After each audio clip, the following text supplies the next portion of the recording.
Halo, selamat pagi anak-anak, berkah dalam. Bagaimana anak-anak luar biasa ya? Masih bersemangat? Tetap jaga kesehatan. Nah, anak-anak, hari ini kita akan melanjutkan pembelajaran tema E, subtema yang kedua, pembelajaran yang ketiga. Berani dan pantang menyerah.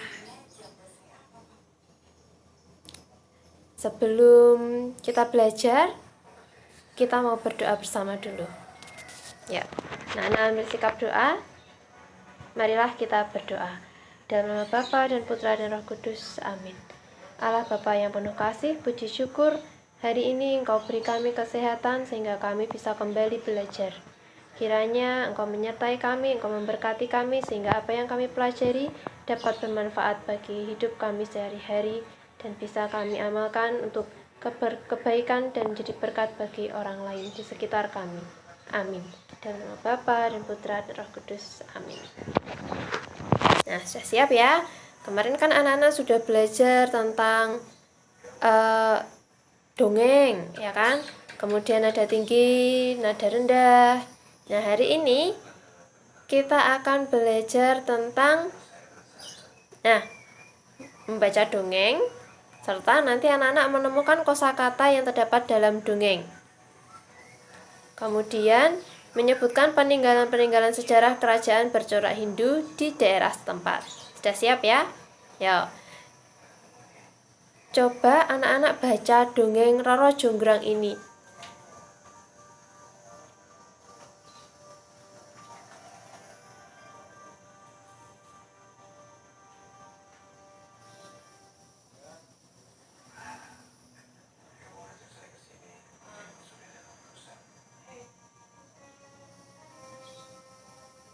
Nah, setelah membaca, coba dipahami lagi.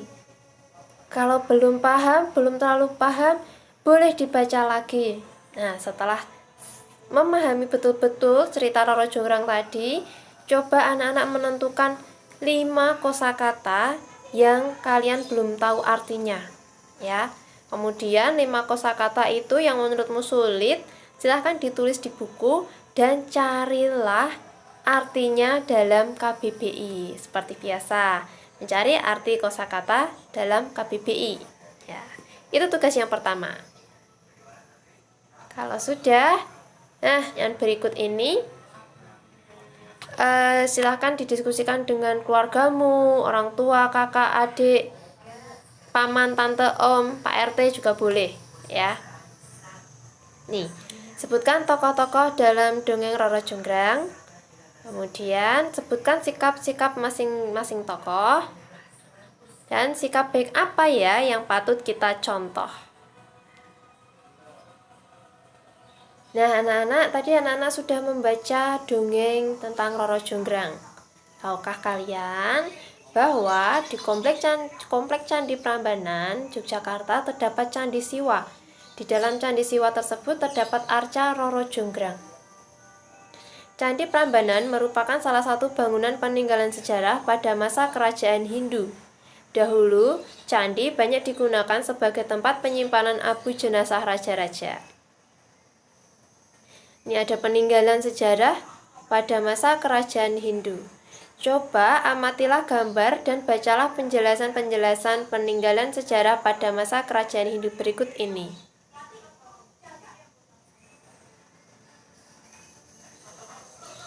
Peninggalan sejarah kerajaan Hindu. Peninggalan sejarah kerajaan Hindu itu ada candi, ada prasasti, dan ada juga karya sastra. Nah, candi ada apa saja ya? Ada Candi Prambanan, Candi Cangkuan, dan Candi Dieng. Sedangkan prasasti ada prasasti Kerajaan Kutai, prasasti Kerajaan Tarumanegara. Untuk karya sastra, nah karya sastra juga ada banyak ya. Yuk coba kita pelajari satu persatu. Yang pertama Candi Prambanan. Nah, anak-anak sudah pernah ke Candi Prambanan belum?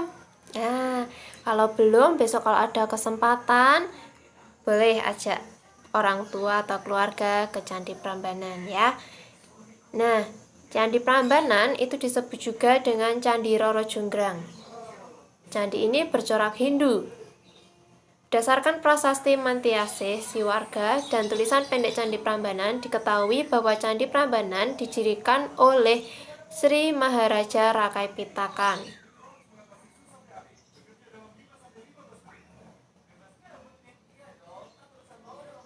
Dibangun pada abad 9 Masehi, pada masa kerajaan Mataram kuno. Candi Prambanan dibagi menjadi 3 bagian. Nah, ini bagian Candi Prambanan. Yang pertama, ada halaman pertama atau jeroan. Kemudian yang kedua, halaman kedua atau tengahan. Halaman ketiga atau jaba. Tadi sudah ada Candi Prambanan, kemudian kita akan ke Candi Cangkuang. Candi Cangkuang. Candi Cangkuang itu terletak di Desa Cangkuang, Kecamatan Leles, Kabupaten Garut, Provinsi Jawa Barat. Nah, Candi Cangkuang ini diperkirakan didirikan dari abad ke-7 sampai 8 Masehi. Selanjutnya kita cek lagi ya, ini biar anak-anak sambil mengingat ya. Ada candi, ada prasasti, ada karya sastra. Candi Prambanan, Candi Cangkuang, selanjutnya Candi Dieng. Klik Candi Dieng. Candi Dieng terletak di Desa Dieng Kulon, Kecamatan Bantur, Kabupaten Banjarnegara, Provinsi Jawa Tengah. Bercorak agama Hindu dan diperkirakan dibangun sekitar abad 8 sampai 11 Masehi. Candi Dieng ini memiliki beberapa bagian. Yang pertama ada Candi Kelompok Utara. Candi Kelompok Utara ada Parikesit, Dwarawati.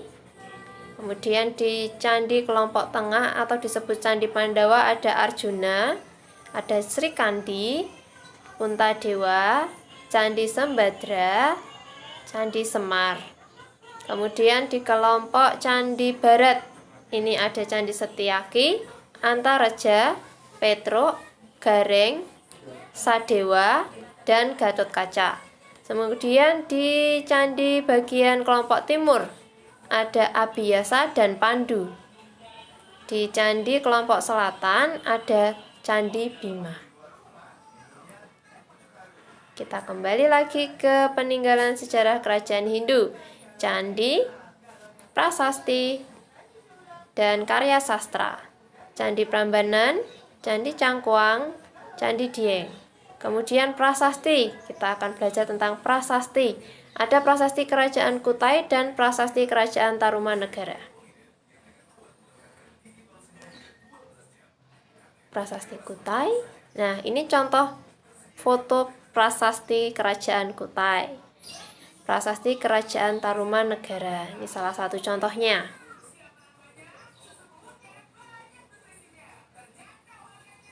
Prasasti kerajaan Kutai itu disebut dengan Yupa.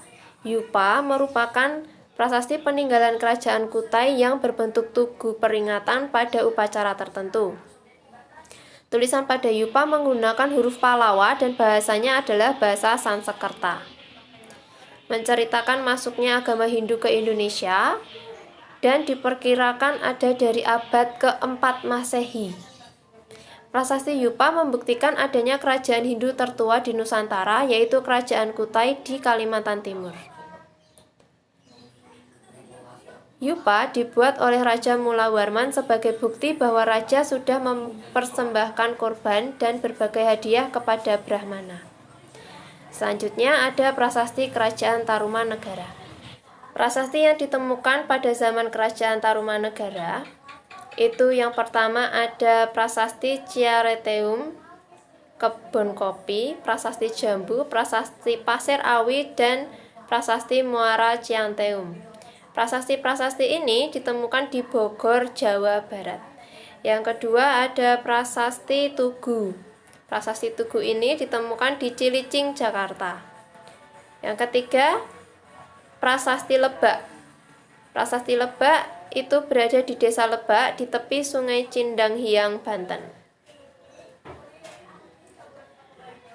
Keterangan pada prasasti dapat diketahui bahwa zaman dahulu di Jawa Barat terdapat masyarakat yang hidup teratur, hidup menetap, dan bertani.